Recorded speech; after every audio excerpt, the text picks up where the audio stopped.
Hello and welcome to Fit to Speak. I'm Eugene Obah. So glad to have you with us. The emergency committee met for the 15th time and recommended to me that I declare an end to the public health emergency of international concern. I have accepted that advice. It's therefore with great hope that I declare COVID-19 over as a global health emergency. A new beginning in the evolution of the response to the novel coronavirus pandemic was marked for the first time in 3 years. The king was crowned for the first time in 74 years, and the winner was crowned in the XFL for the first time in 22 years. So, what does this portend for the League of Opportunity in 2024? I'll have more about that, along with a bit of a reality check for the USFL stands out there in a few minutes. And later in the show, I will assess whether or not CNN's most recent town hall really served the public interest.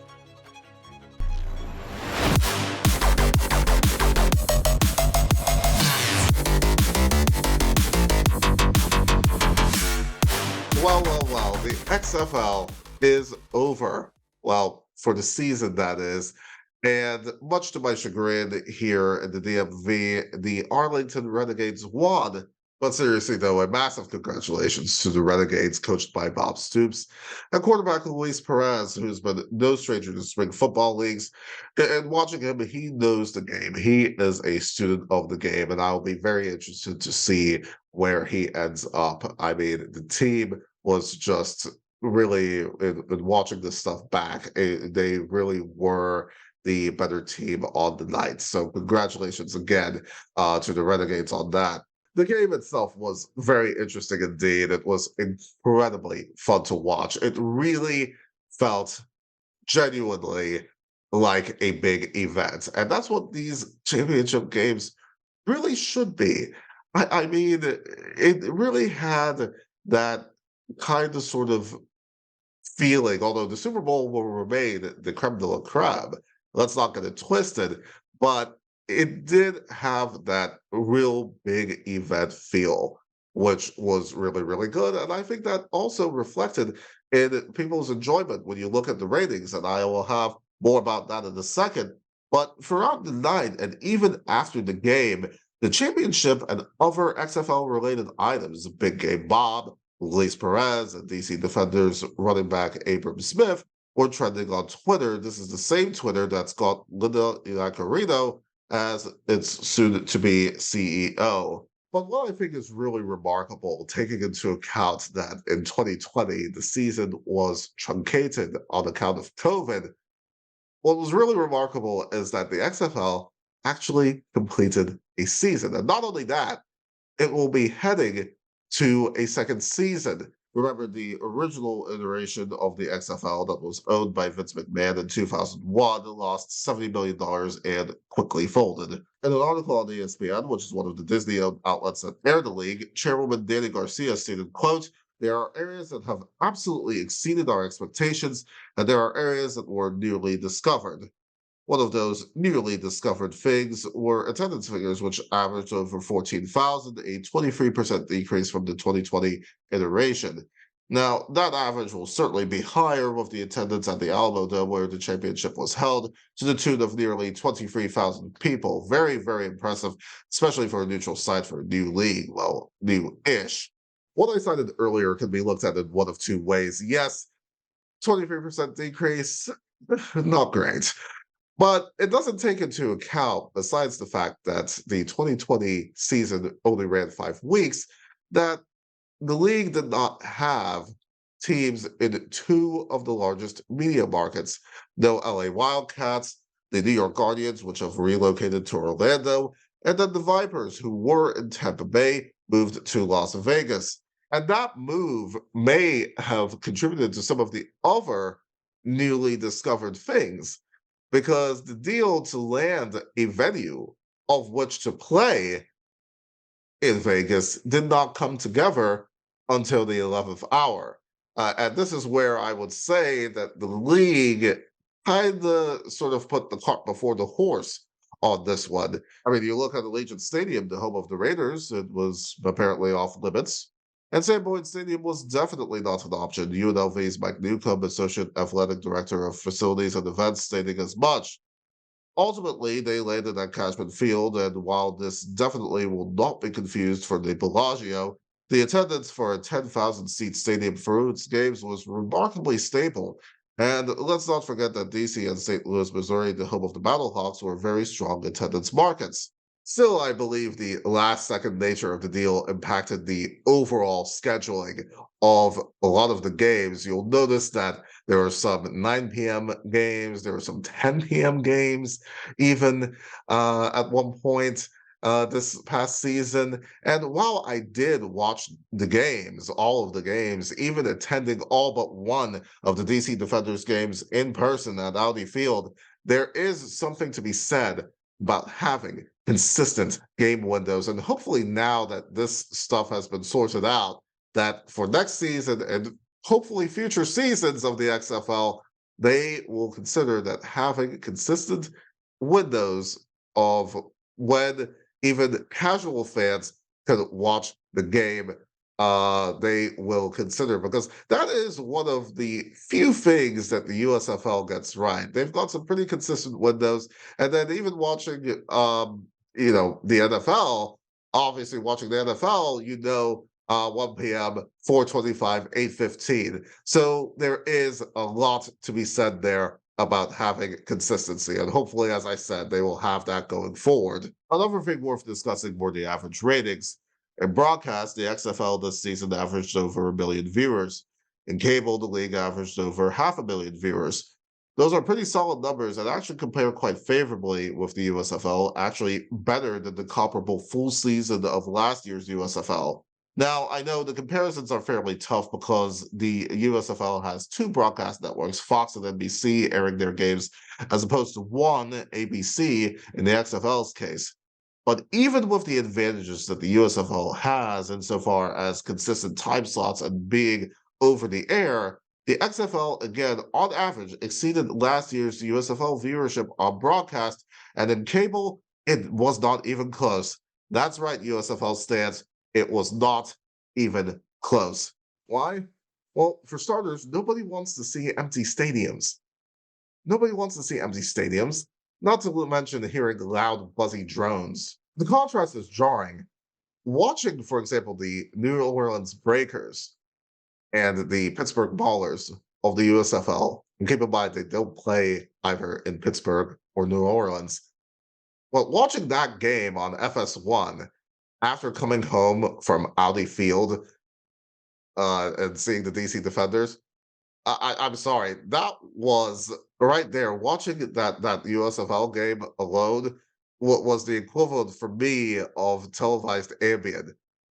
The USFL is the only sports league in the United States essentially playing under COVID rules. And remember that the state of emergency has since lapsed. And to put it in perspective, this is from a spring football game held last month at the University of Maryland, an exhibition game at that. And far more people attended that than most USFL games. And that was just at the lower section that I took a picture of. Look, I understand the cost saving reasons that the USFL are playing in hubs. I get it. But I also believe that optics matter. And these games are supposed to be immersive. These are supposed to be immersive experiences. And one of the ways you do that is with having fans in the stands. How can the USFL expect to engender a fan base, to build a fan base, build, that groundswell of support when most of these teams do not play in the home markets? And, you have practically nobody in the stands in a lot of these games. Again, I understand the cost saving part of it, but it doesn't mean I have to like it. What's been missing in a lot of the conversation about ratings, by the way, has been demographics, especially the 18 to 49 demo that advertisers care about. Why? Because when the 18 to 49 ratings are high, then the networks can charge more for ads. And in this instance, the XFL has far more to cheer about. There are many examples of this if you go to Showbuzz Daily, but taking just the championship, in every demo under the age of 50, every demo under the age of 50 during the game window, the XFL defeated the USFL championship quite handily. It was not even close. And again, I want to emphasize that the USFL championship aired in July. This was, again, a much lighter part of the year, a much lighter part of the sports calendar, and still in every demo under the age of 50, the XFL blew the USFL out of the water. It's clear that, yes, people like both leagues. And I think at the end of the day, opportunity is what is important, especially for these players. And you're not going to hear me criticize players who want to get into the USFL or the XFL or any of these, leagues, because at the end of the day, opportunity is what matters. But the USFL, through their ads, some of their comments about real football, Hollywood football, et cetera, have wanted to make this a debate. And I think it's my duty as the host of this program to provide a bit of a reality check, especially to those out there that I think are a little deluded about where the USFL really stands vis-a-vis the XFL. Recently, I enumerated why I'm far more bullish on the XFL survival chances than I am about the USFL's. You can watch that video on our Instagram page. We are at CSE_media. But the Reader's Digest version is that while Fox's ownership of the league may very well be a liability, especially given the lawsuits that they are still facing from Smartmatic, this after a $787.5 million settlement from Dominion, the USFL, frankly, with the exception of gameplay, is inferior in really just about every aspect. And I think having the XFL now playing pretty much coexisting, at least for now, with the USFL, I think has magnified a lot of the flaws that I have enumerated both here and on our Instagram video, which again I encourage you to watch. Um, the people, it's interesting to me observing on social media, especially on Twitter, because the people that were laughing about the XFL's ratings back in February are not really laughing today. And it's easy to see why. But the people that should be celebrating are Danny Garcia, Dwayne Johnson, and Redbird Capital.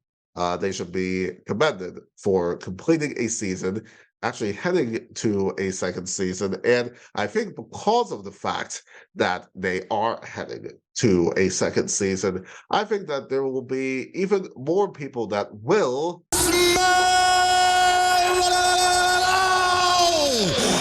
what the XFL is cooking.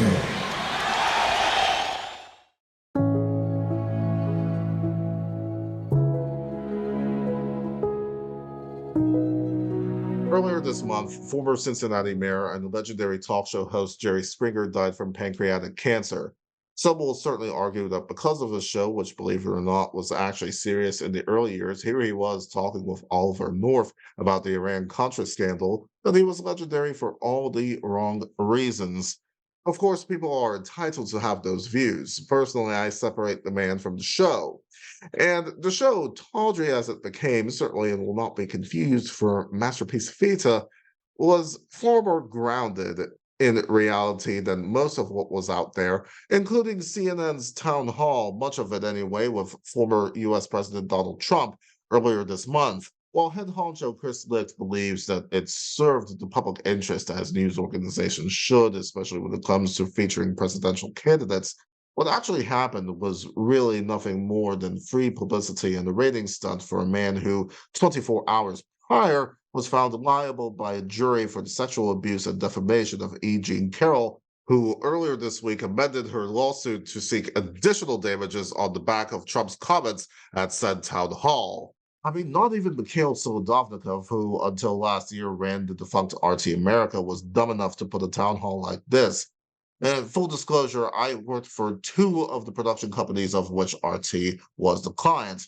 But that's an important point to make because for all of the conversation that has been had and continues to be had about Russian influence in our elections here in the United States, especially when you go back to 2016 and RT by proxy's role in that.